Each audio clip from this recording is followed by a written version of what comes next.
हे समर्थ परमात्मा, हे निर्गुण निरंकार, तू करता है जगत का, तू सबका आधार। कण कण में है बस रहा तेरा रूप अपार। तीन काल है सत्य तू, मिथ्या है संसार। घट घट वासी हे प्रभु, अविनाशी करतार। दया से तेरी हो सभी, भव सागर से पार। निराकार साकार तू, जग के पालनहार। है बेअंत महिमा तेरी, दाता परम्पार। परम पिता परमात्मा, सब तेरी संतान। भला करो सबका प्रभु, सबका हो कल्याण। भला करो सबका प्रभु, सबका हो कल्याण। सात संगत जी, प्यार से कहना ध्यान निरंकार जी। तो इतने जो भी अभी आज चाहे बालक के रूप में, बुजुर्गों के रूप में, बहनों के, भाइयों के, जिस रूप में भी, चाहे कविता, चाहे वो स्पीच थी और वो चाहे श्लोक बीच में बोले, चाहे गीत भजन थे, तो ये जो भी सारी संगत में हमने आज सुना है, तो यहाँ स्टेज से भी दासी जो बोल रही है वो तो वही भाव जो पहले ये बोल चुके हैं सारे संत, तो उसकी एक्सटेंशन में दासी थोड़े ही शब्दों में इस रूप में आपसे आशीर्वाद के रूप में ये कहना चाह रही है कि जो भी हमने आज सुना कि ये जो आत्मा है उसका इस निरंकार, इस विठल, इस परमात्मा, इस विश्वनाथ से जो भी हमारा रिश्ता है, उसकी पहले तो सबसे पहले बात जो पहचान करनी है कि हम दुनिया में आते हैं, पहले तो शरीर इतने बदल लेती है ये आत्मा कि ये आत्मा अपने आप को शरीर ही मान लेती है। तो जब तक इस मनुष्य योनि में आए हैं तो अपनी असली पहचान करने का ये जो सुनहरा मौका मिला है, इसमें हम अपनी असल पहचान कर लें। और वो पहचान यही है कि हम जिस परमात्मा की अंश हैं उस परमात्मा को देखें तो सही, अपने पिता के दर्शन करें। और भक्ति भी तभी शुरू हो सकती है जब इस परमात्मा के दर्शन हो जाए, और ये दर्शन करने संभव हैं। तो जब ये पहचान हो जाए, हमें अपना जीने का मकसद समझ आ जाए, तो फिर जीते जी भी हम कभी भी ये नहीं चाहेंगे कि जानबूझ के किसी को दुख दे या किसी के रास्तों में कांटे बिछाए, बल्कि मन उस तरह प्रवर्तन हो जाएगा जैसे किसी की हमेशा आंखों से आंसू पोंछने वाला जीवन बन जाएगा। ये उदास होठों को खुशियों द्वारा मुस्कुराहट भरने के जीवन में हम कोशिश करेंगे, प्रयत्न करेंगे। जैसे ये जो तब्दीली होती है, ये तो मन की तब्दीली अपने आप हो जाती है जब इस परमात्मा का एहसास हमारे जीवन में आ जाता है कि वही मन जो पहले सिर्फ चतुर चालाकियों में दूसरों को गिराने के लिए ही इच्छुक रहता था, अब वो मन निंदा भी सुनना पसंद नहीं करता। वो सिर्फ अपने यही कोशिश करता है कि कहीं मनों में आग लगी है तो शीतल वचनों से, अच्छे कर्मों से उस आग को बुझाया जाए।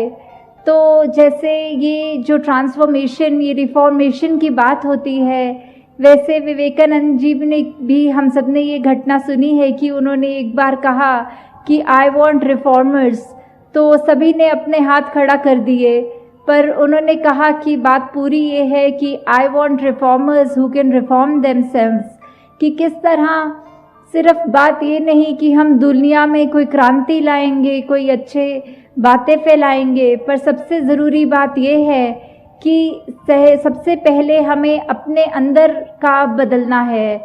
चाहे शरीर की खूबसूरती के लिए, चेहरे के निखार के लिए तो हम बहुत यत्न करते हैं, पर हम सारे भक्तों का जीवन देखें तो वो इसलिए नहीं जाने गए क्योंकि वो शारीरिक सुंदरता थी उनमें या कोई अच्छा गाते थे, पर सिर्फ इसलिए क्योंकि वो जो मन में उनके भाव थे, संतों वाले गुण थे उनके जीवन में, उस वजह से ही उनका दर्जा अलग है। चाहे वो रिफॉर्मेशन की जो बात है, उन्होंने पहले अपने, जहाँ वो खुद अगर अंधकार में जी रहे थे, इस प्रभु परमात्मा का ज्ञान होके ये उन्होंने अपने जीवन को ये ट्रांसफॉर्म किया, ये रिफॉर्म किया और उस तरह से फिर से बनाया कि पहले से अधिक सुंदर बनाया और वही सुंदर भाव पूरे जग में फैलाए। और ये भाव तब तक कोई अपने जीवन में नहीं उतार सकता जब तक वो भावों को समझा ना हो, ग्रहण ना किया हो, फिर ही वो जीवन में उतरते हैं।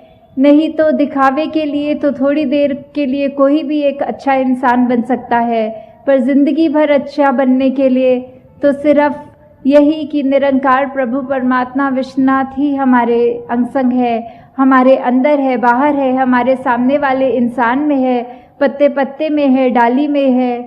तो ये पहचान, ऐसे गुणों में हम अगर जिएंगे, अगर मन में करुणा और दया का भाव रखेंगे, तो ही हम उन श्रेणी में, उस संतों वाली श्रेणी में ही माने जाएंगे। कि कबीर जी भी यही कहते थे कि जब तक देह है तब तक देना है। हमें क्या देना है? हमने अपने शरीर होते होते ही ये करुणा भाव है वो सब तक पहुंचाना है। ये प्यार, प्रीत, निम्रता, विशालता, ऐसे अनेकों गुणों को हमने सिर्फ अपने अंदर तक ना रख के उस पूरे संसार को कंफर्ट देने के लिए, आराम देने के लिए यत्न करना है। कि हमारी वजह से अगर कोई भी चीज़, किसी एक व्यक्ति का भी जीवन थोड़ा ज़्यादा सुखमय हो सके तो क्यों ना ऐसा कोई कदम उठाएं। तो आप सब संत यहाँ जो इस संगत रूप में, सत्संग रूप में आए हैं, तो साथ ही ये सेवा और सिमरन का जो हमें दात मिली है, वो सेवा भी वो जो हुक्म में रहते हुए, जो चाहे किसी भी तरह से हमारी समर्था के साथ कर सके, मन में श्रद्धा रखते हुए, तो वही है। और सबसे उत्तम सेवा तो यही होगी कि हम अपने अंदर जो हमारी रोशनी है, इस ब्रह्म ज्ञान की दात जो हमने पाई है, हम ये ऐसी सेवा करें कि जो भी एक व्यक्ति हमारे कांटेक्ट में आए उस तक ये रोशनी पहुंचाएं। हमारा मुख तो उजला हो गया, अगलों का भी, औरों का भी मुख उजला करें। तो ऐसी सेवा तो सबसे उत्तम सेवा है। और साथ में ये जो सिमरन है, जिससे हम खुद हमेशा उस चेतन अवस्था में रहते हुए इस निरंकार के साथ अपनी कनेक्शन को बरकरार रख सकते हैं। तो ये सेवा सिमरन सत्संग जब तक है तब तक ही इस निरंकार का, इस ब्रह्म ज्ञान का वासा हमारे मन में है। नहीं तो ये कब हम दुनियावी रूप में जिस तरह हम रहते हैं, तो जब तक हम ये भूल जाएं अगर एक पल के लिए भी, तो उसमें हमारा ही नुकसान है। तो हम दुनिया में आए हैं तो चाहे कोई भी उपलब्धि हमारी हो, हम अच्छे से अच्छे एक दुनियावी रूप में अपना जॉब करते हों, बिजनेस करते हों, वो सारी हमारे को मुबारक हैं वो अचीवमेंट्स। पर तब तक कि जब तक एक अच्छे इंसान नहीं बने, अपना असली मकसद पहचाना नहीं, तब तक वो सारी कामयाबियां होते हुए भी हम एक नाकामयाब इंसान हैं। और ग्रंथों में तो यहाँ तक लिखा है कि वो इंसान जिसने इस परमात्मा को पाया नहीं, वो इंसान तो जीवित ही नहीं है, वो तो एक मृतक है। चाहे उस तरह हम सांस ले रहे हैं, कोई डॉक्टर हमको मृतक घोषित नहीं करेगा, पर अंदर ये आत्मा की बात हो रही है कि अगर हमने अपने उद्देश्य को समझ लिया, प्राप्त कर लिया, इस जानकारी को प्राप्त कर लिया कि हम असल में कौन हैं, कहाँ से आए हैं, जीवन जी रहे हैं तो कहाँ जी रहे हैं, और एक बार जब ये आंखें बंद हो जाएंगी तो कहाँ जाना है। तो इन्हीं भावों से दासी और आपका समय नहीं लेगी कि किस तरह 2 हफ्तों से अभी बहुत सत्संग भी मिली और आपका आशीर्वाद भी मिला। उत्तराखंड में काफ़ी जगहों पे जो अभी नाम भी सुने थे कि इतने समागम भी हुए, भवनों पे भी जाने का अवसर मिला।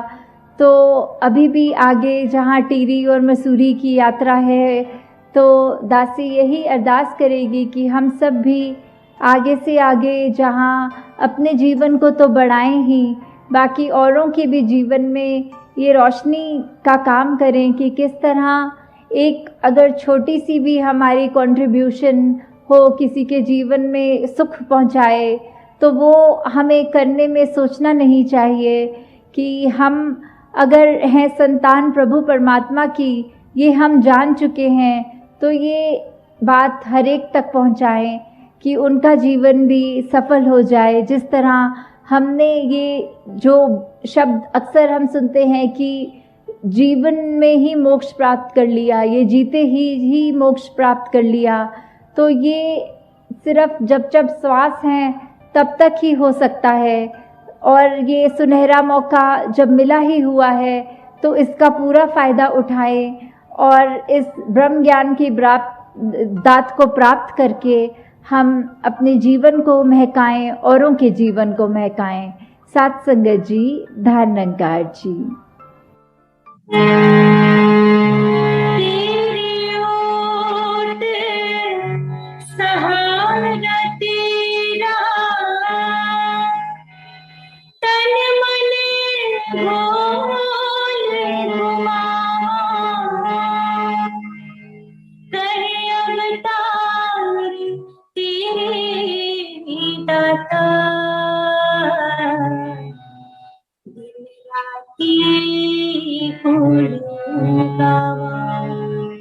कहीं अवतार तेरे दाता,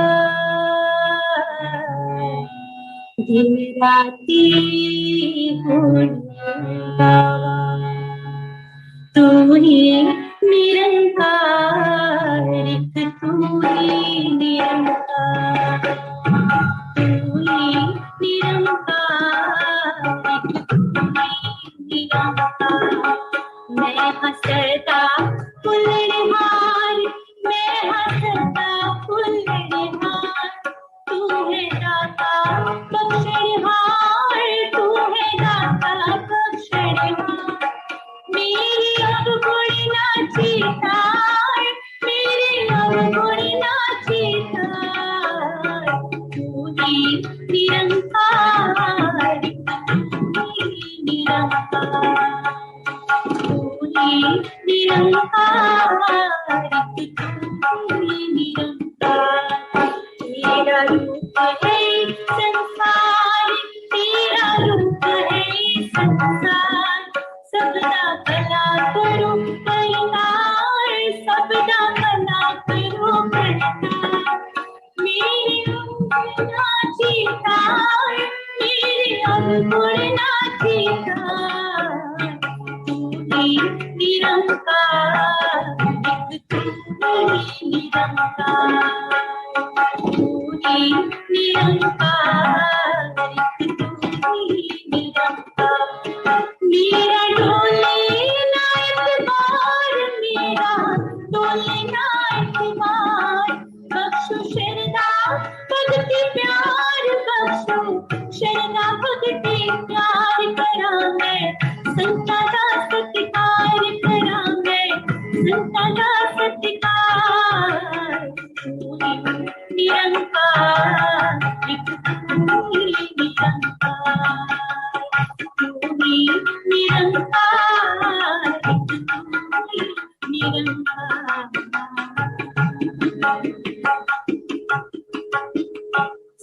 गुरु माता सुदीक्षा सविंदर हरिदेव जी महाराज की जय।